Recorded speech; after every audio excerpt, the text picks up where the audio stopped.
Hello साथियों, आप सभी का स्वागत है bachelor science Manoj sir YouTube channel में। साथियों, आज हम लोग बात करने वाले हैं बीएससी सेकेंड ईयर का जूलॉजी सेकंड पेपर के कुछ टॉपिक्स हमने स्टार्ट कर दिए थे। अब उसी को आगे बढ़ाते हुए आज हम लोग बात करने वाले हैं कुछ नए टॉपिक्स के बारे में। चलिए हम टॉपिक्स को डिस्कस करते हैं, उसके बाद क्लास को स्टार्ट करते हैं। और आप सभी लोग अगर चैनल पर नए आए हैं तो चैनल को सब्सक्राइब करना मत भूलिए और वीडियो को आप पूरा देखिए ताकि आपका जो भी डाउट है वो क्लियर हो सके। तो साथियों, आज जो हमारा टॉपिक है वह है मेल यूरिनोजेनिटल ऑर्गन्स के जो भी इम्पोर्टेंट पॉइंट्स थे उनको आज हम डिस्कस करने वाले हैं। ठीक है, तो चलिए सबसे पहले हम बात करते हैं यहाँ पे आज टेस्टिस के बारे में। टेस्टिस क्या होता है, और ये टॉपिक्स हमारा है स्कोलियोडॉन में। ठीक है, मेल यूरिनोजेनिटल्स ऑर्गन के बारे में हम उसके जो भी पार्ट्स थे सभी को बहुत ही आराम से डिस्कस करेंगे। ठीक है साथियों, तो चलिए स्टार्ट करते हैं। तो टेस्टिस के बारे में अगर हम लोग बात करते हैं, there are two elongated testis lying one on either side of the middle lines. कहाँ पे होता है? मिडिल लाइन्स में होता है। The testis are attached to the dorsal body wall by a fold of the peritoniums called is the mesorchium. ठीक है, या मेसोरकियम। Each testis is made up of the numerous narrow seminiferous tubules lined with the germinal cells which produced sperms। और जो हमारी germinal cells होती हैं साथियों, ये क्या करती हैं? ये प्रोड्यूस्ड करती हैं स्पर्म्स। स्पर्म्स को क्या करती हैं? प्रोड्यूस्ड करती हैं बाय द स्पर्मेटोजेनेसिस। और जिस प्रोसेस के द्वारा स्पर्म्स को प्रोड्यूस किया जाता है उसे कहते हैं स्पर्मेटोजेनेसिस। ठीक है, From each testis, several thin tubular efferentia arises, ठीक है, which opens into seminal vascular in which sperms are stored। और जो हमारा स्पर्म्स है वो स्टोर्ड कहाँ पे होता है? तो वो होता है सेमिनल वेसिकल्स में। ठीक है, कहाँ पे स्टोर्ड होता है? सेमिनल वेसिकल्स में। ठीक, The seminal vesicles of both sides open independently into the large triangular chambers, the urogenital cistern, जिसे हम क्या कहते हैं? यूरोजेनिटल सिस्टम के साइड में लार्ज ट्राइंगुलर चैम्बर होता है जहाँ पे हमारा क्या होता है?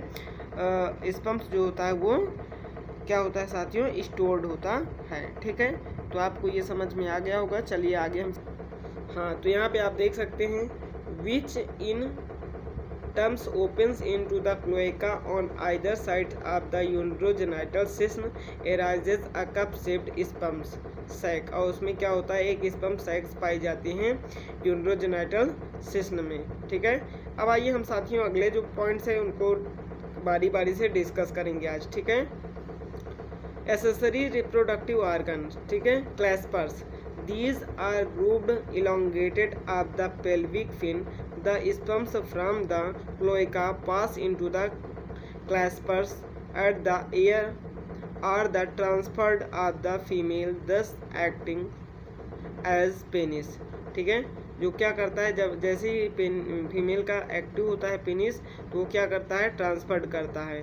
Each claspers has a closed groups with the interiors openings. और जो इसकी इंटीरियर्स ओपनिंग होती है उसे क्या कहते हैं? उसे कहते हैं apopyles lyings near the cloaca and the posteriors opening called of the hypopyles. ठीक है, sperms enter the apopyles from the urogenital papilla. क्या होता है? किसके माध्यम से स्पर्म्स क्या करता है? एपोपाई में पहुंचता है, इंटर करता है यूरोजेनिटल पेपिला के माध्यम से। ठीक है, and the transfer to the female cloaca of the female during coitus. ठीक है, तो ये आप यहाँ पे देख सकते हैं इसका कार्य। आइए अब हम बात करते हैं साथियों सिफोन्स क्या होता है। ठीक है, सिफोन्स के बारे में भी समझ लेते हैं। सिफोन्स क्या होता है? One of the ventral side of the body just beneath the skin there is the pair of elongated glandular and muscular sacs। ये एक सेक है, सेक। ठीक है, the siphons, it is the belief that sea water enters in the siphons during the copulation and the forced down into the claspers groove forcing into the female cloaca। तो साथियों ये जो मैं सब आपको पॉइंट्स बता रहा हूँ ये आपको मेल यूनरी जेनाइटल आर्गन में ये सब पाए जाते हैं। ठीक है, तो इनको मैंने क्या किया है, अलग अलग करके आपको समझा दिया है। अब आइए हम लोग बात करते हैं साथियों फीमेल यूनरो जेनाइटल्स आर्गन। ठीक, क्या होता है, स्केटरी आर्गन होता है। स्केटरी आर्गन के बारे में हम लोग डिटेल से समझने वाले हैं और आप सभी को ये वीडियो अच्छा लगेगा और समझ में आएगा भी।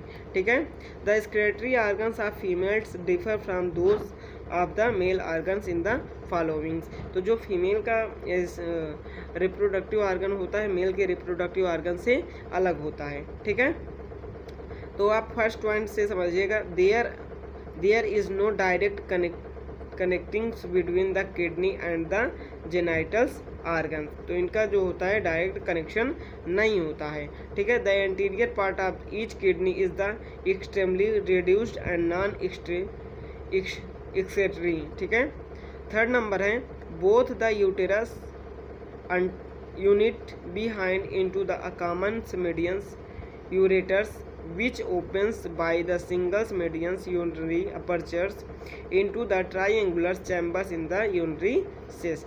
मैंने आपको पहले बता दिया था कि जो आपका यूरिनरी सिस्ट है उसमें ट्रायंगुलर चैम्बर्स पाए जाते हैं। आइए हम चौथे पॉइंट्स की अगर बात करते हैं साथियों, the urinary cyst receives the uterus only of the genital duct opens directly into the cloaca। वो कहाँ पे खुलता है, डायरेक्ट क्लोएका में खुलता है। ठीक है, आइए पांचवें पॉइंट्स की बात करते हैं साथियों हम लोग, या तो चौथे के फर्स्ट पॉइंट्स को देखते हैं।